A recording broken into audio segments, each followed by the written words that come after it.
En ce jour-là, paraît Jean le Baptiste, qui proclame dans les déserts de Judée: Convertissez-vous, car le royaume des cieux est tout proche.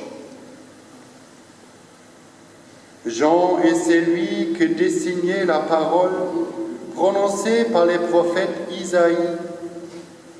Voix de celui qui crie dans les déserts: Préparez le chemin du Seigneur, rendez droit ses sentiers.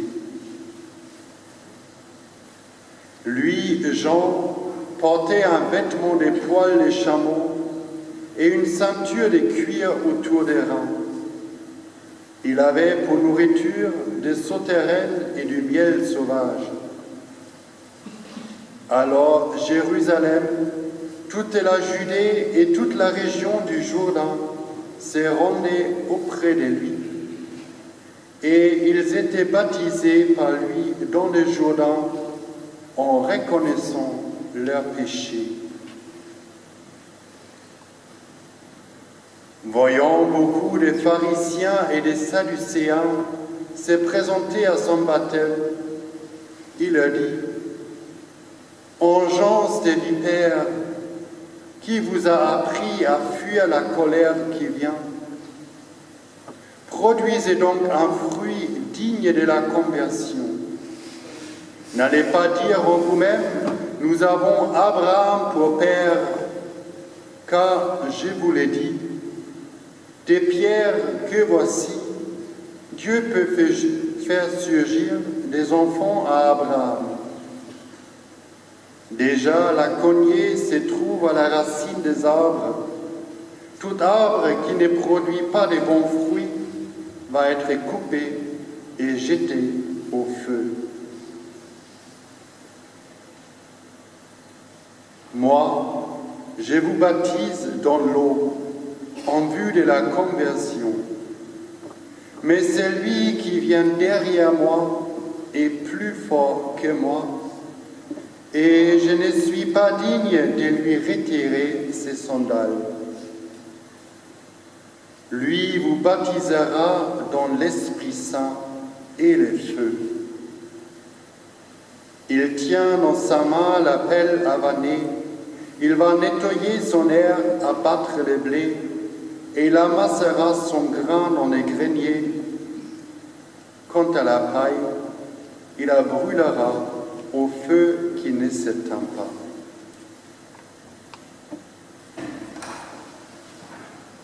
Nous avons entendu la lettre de saint Paul apôtre aux Romains. Frères, tout ce qui a été écrit à l'avance dans les livres saints l'a été pour nous instruire, afin que grâce à la persévérance et au réconfort des Écritures, nous ayons l'espérance. Donc c'est saint Paul qui nous invite à lire, à écouter l'enseignement, la parole de Dieu, et pas simplement à l'écouter, mais aussi à le mettre en pratique. Et à y trouver un lieu de réconfort et un lieu de persévérance dans l'espérance. Alors regardons les lectures qui nous sont données aujourd'hui. Essayons d'y trouver un lieu de réconfort et aussi un lieu fortifiant pour notre espérance, qui nous engage à la persévérance. La première lecture du prophète Isaïe.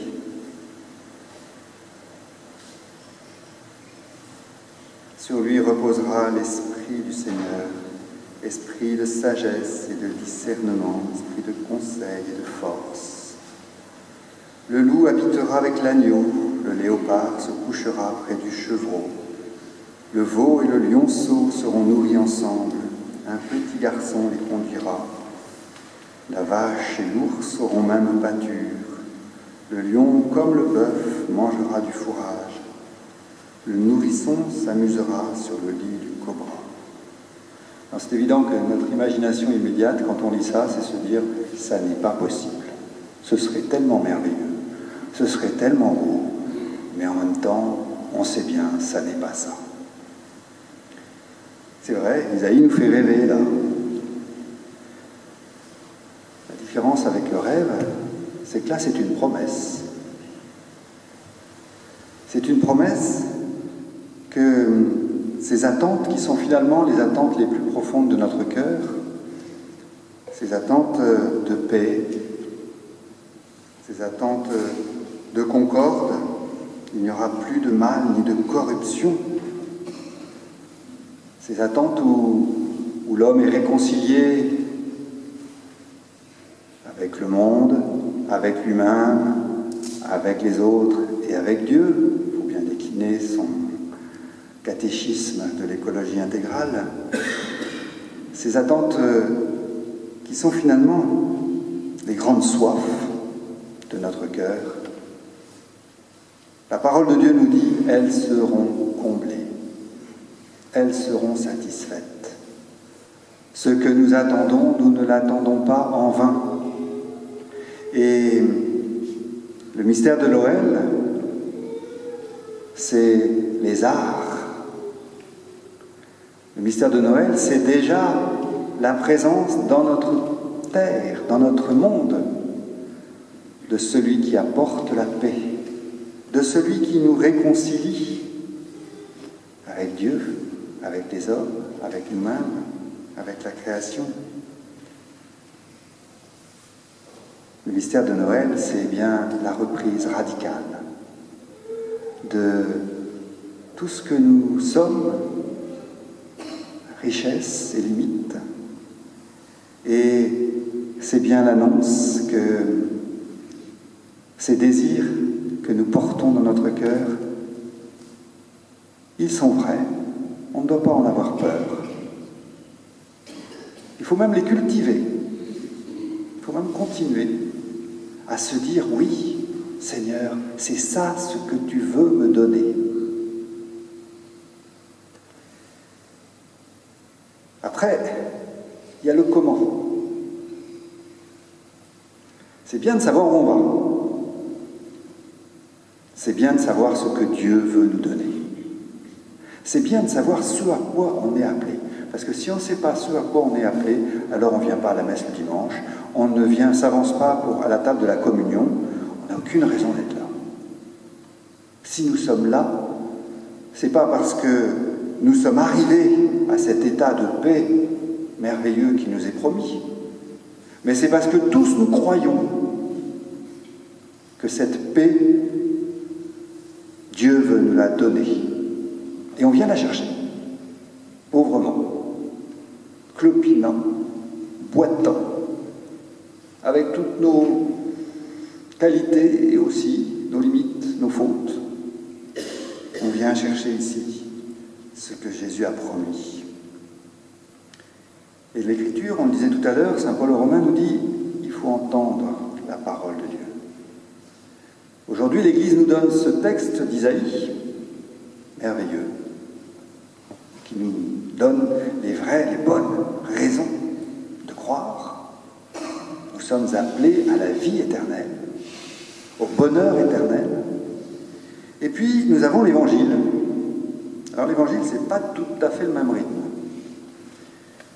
Jean proclame dans le désert, « Convertissez-vous, car le royaume de cieux est tout proche. » Convertissez-vous. Ça veut dire qu'il y a des choses à convertir. Et lui portait des vêtements de poils de chameau, une ceinture de cuir autour des reins. Il avait pour nourriture des sauterelles et du miel sauvage. Ça ne devait pas être commode de vivre avec Jean-Baptiste. Il était sévère. Et il s'adresse aux pharisiens, « engeance de vipères ». Ça, c'est Jean-Baptiste qui dit ça aux pharisiens. Si moi, je me permettais de vous le dire, je ne sais pas dans quel état je sortirais. Mais si c'est Jean-Baptiste qui nous le dit, à vous comme à moi, il faut peut-être l'entendre. Engeance de vipères. Drôle de révélation sur moi-même. Qui vous a appris à fuir la colère qui vient ? Produisez donc un fruit digne de conversion. N'allez pas dire en vous-même, nous avons Abraham pour père. Déjà, la cognée se trouve à la racine des arbres. D'un côté, Isaïe nous dit, soyez confiants, le bonheur vous est promis. Et de l'autre côté, il tient dans sa main la pelle à vanner, il va nettoyer son air, abattre le blé, il brûlera au feu. Quant à la paille, il la brûlera au feu. Et de l'autre côté, l'évangile qui nous dit, attention, le don de Dieu est gratuit, mais il réclame ma coopération. Attention, le don de Dieu est gratuit, c'est vrai, et il est proposé à tout homme. Mais pour marcher vers Noël, il faut écouter Isaïe et il faut écouter Jean-Baptiste. Il faut écouter Isaïe qui nous rassure sur le fait que oui, le bonheur est une promesse. Et il faut écouter Jean-Baptiste qui nous dit, attention, qu'as-tu fait de ton cœur? Qu'as-tu fait de cette intelligence du cœur dont nous parlait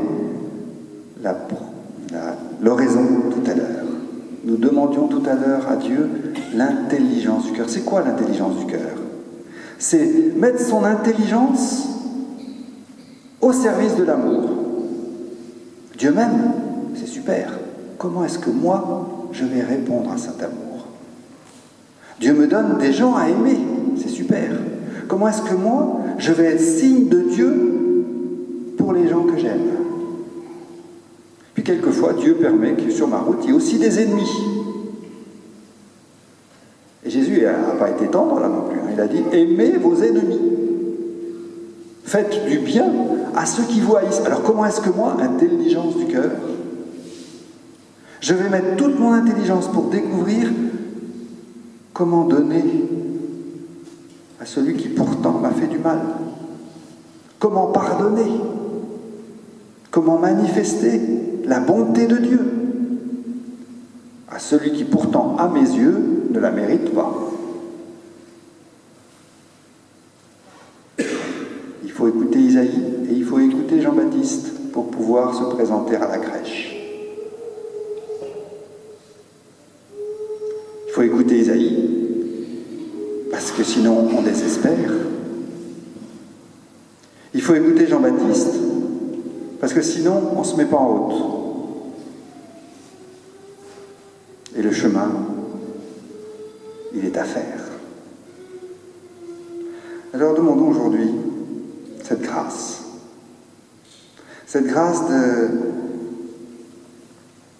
d'être fort dans notre confiance. Dieu nous veut heureux.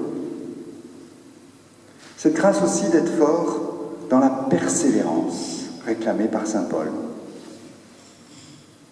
Dieu veut que nous coopérions dans l'amour, à l'amour qui nous est donné, proposé. Dieu veut que nous coopérions dans l'amour, à ce salut qu'il nous donne gratuitement. Dieu veut que nous devenions intelligents pour aimer, pas pour juger, pas pour condamner, pas pour voir les défauts des autres. Non, pour aimer, pour pardonner, pour relever, pour dire du bien, pour défendre, pour trouver la petite parcelle de beauté. Même chez notre ennemi, il y a une parcelle de beauté. Il faut savoir la découvrir, l'intelligence du cœur. Nous demandons cela aujourd'hui, que nous nous mettions réellement en chemin vers Noël.